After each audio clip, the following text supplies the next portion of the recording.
왕복 10차로에서 아찔한 사고를 당한 제보자. 여태까지 TV로만 보던 이런 사고 장면을 제가 직접 겪으니까. 제보자의 차량을 친 트럭 한 대 충돌 후 반대 차로를 지나 인도 위를 달립니다. 그리고는 왕복 10차로를 거침없이 가로지르는데요. 대체 왜 이런 일이 벌어진 걸까요? 제보자를 만나 당시 상황을 물어보았습니다. 네, 좌회전 하자마자 그냥 받으신 거기 때문에, 그리고 신호가 들어오고도 한 5초에서 6초 더 지난 것 같아요. 블랙박스 영상을 다시 볼까요?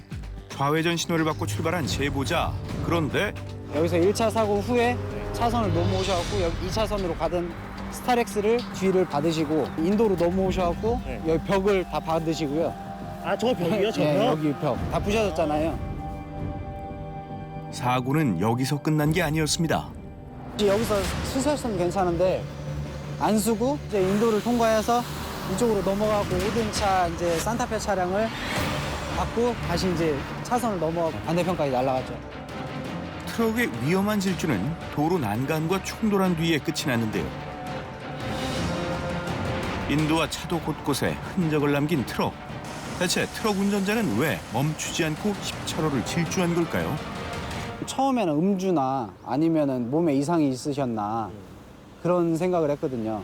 근데 알고 보니까 그냥 놀라셔가지고 그때 브레이크를 밟으셔야 되는데 엑셀을 밟으신 것 같은데 운전 미숙으로 해서 사고가 난 것 같다 이렇게 말씀을 하셔가지고.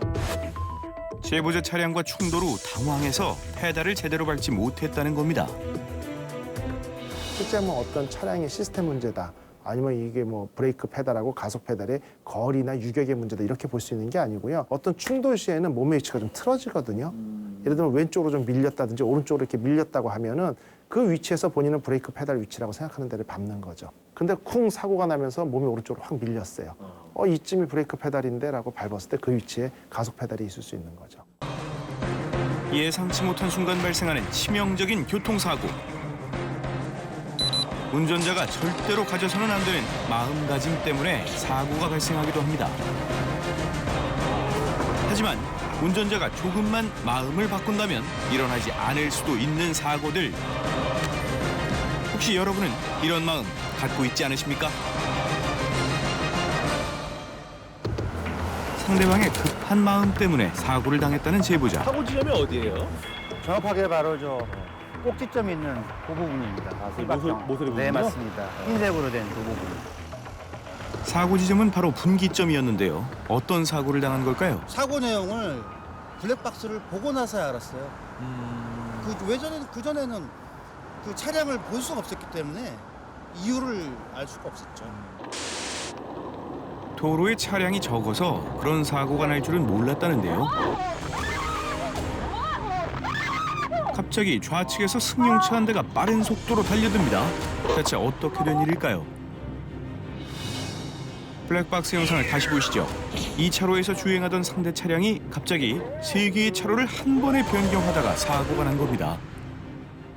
본인이 잘못한 걸 알아요. 잘못했대요. 100%.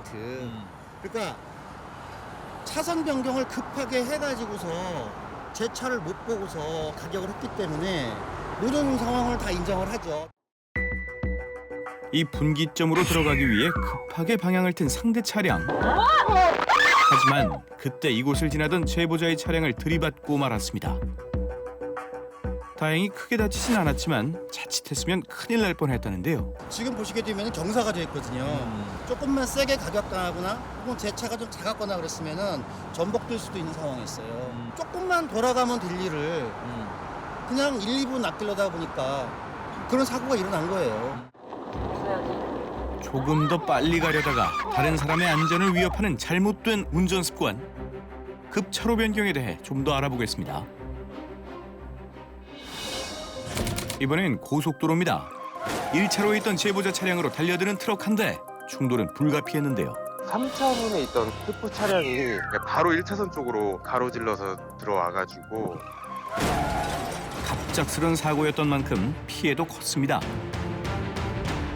상대 차량과 충돌 후 중앙분리대와도 부딪힌 제보자의 차량은 결국 폐차 처리를 해야 했는데요. 피할 수가 없었어요. 왜냐하면 고속도로 진입하고 나서 1차선 쪽에서 시속 80km 이상 이제 달리고 있었는데 대응할 시간조차 없었던 상황.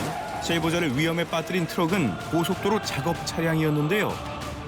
트럭 운전자는 왜 이렇게 위험한 운전을 한 걸까요? 도로공사가 이제 톨게이트 진입 바로 옆에 사무실이 있는데 삥 돌아서 갈 수가 없으니까 가드레일 중간에 보면 나올 수 있는 부분 쪽으로 유턴을 해서 경유해서 들어가려고 했었던 것 같아요.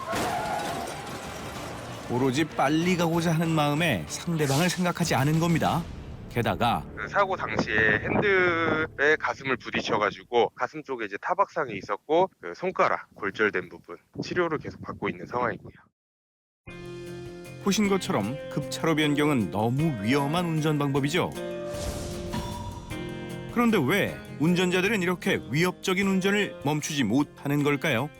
근데 우리나라는 너무 급하게 움직이다 보니까 내가 들어가게 되면 다른 사람이 알아서 정지하겠지라는 안이한 생각을 갖는 경우도 상당히 많거든요. 마음이 너무 급하고 운전 습관도 몸에 그렇게 나쁘게 하나의 습관이 돼 있다. 이 부분이 첫 번째 원인이라고 볼 수가 있고요. 전체 사고 중에서 차로 변경이 전체 3분의 1을 차지한다 이렇게 얘기할 정도로 급차로 변경은 자동차 사고 중에서 가장 위험하면서도 사망률을 높이는 사안이라고 볼 수가 있습니다.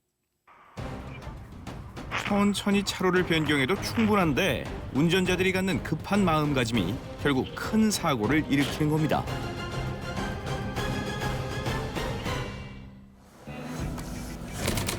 장비 차량을 운행한다는 이 제보자는 급차로 변경 차량 때문에 애지중지하던 장비차가 망가졌다는데요. 어디 하나 성한 부품이 없습니다. 차량 앞부분을 모조리 수리해야 한다는데요. 이렇게만 봐도 사고가 얼마나 컸을지 짐작되시죠? 자가용값 한 대 날라갔다고요. 얼마나 나왔는데? 2,500 나올 거예요. 2,500? 자식 같은 놈 보니까 마음이 착잡하니까 한숨밖에 안 나온 거죠. 뼈대만 남은 차량, 사고 당일로 돌아가 보겠습니다. 어둑한 새벽에 발생한 사고. 대형 화물차가 공사 구간이 있던 2차로를 벗어나기 위해 1차로로 급하게 들어섭니다. 그러다가 앞 차량을 추돌하면서 회전해 차로를 가로막습니다. 서행했지만 장비 차량의 무게 때문에 이 차를 추돌할 수밖에 없었다는 제보자. 대형 차량 간의 사고에서 수습하는 시간도 오래 걸렸다는데요.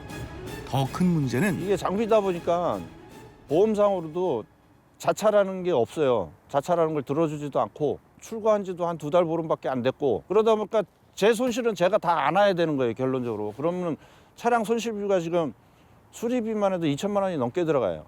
그럼 원인 제공만 없었으면 저도 이런 피해를 당하지도 않았을 것이고 서로 뭐 이런 부분도 없었을 텐데 저는 뭐 그래서 억울한 거죠. 만약 상대 차량 운전자가 2차로에서 발생한 정체 구간을 조금만 참고 그대로 주행했다면 이런 사고는 일어나지 않았을 겁니다. 급차로 변경이 얼마나 위험한지 아시겠죠? 그렇다면 급차로 변경 사고가 일어나지 않도록 하기 위해서 운전자는 어떻게 해야 할까요? 이 사이드 미러 자체는 사각지대를 완전히 펼쳐주지 못하기 때문에 육안을 통해서 주변에 다른 이동수단이 있는지 없는지를 눈으로 확인하면서 서서히 들어가는 습관, 이 부분이 상당히 중요하고요.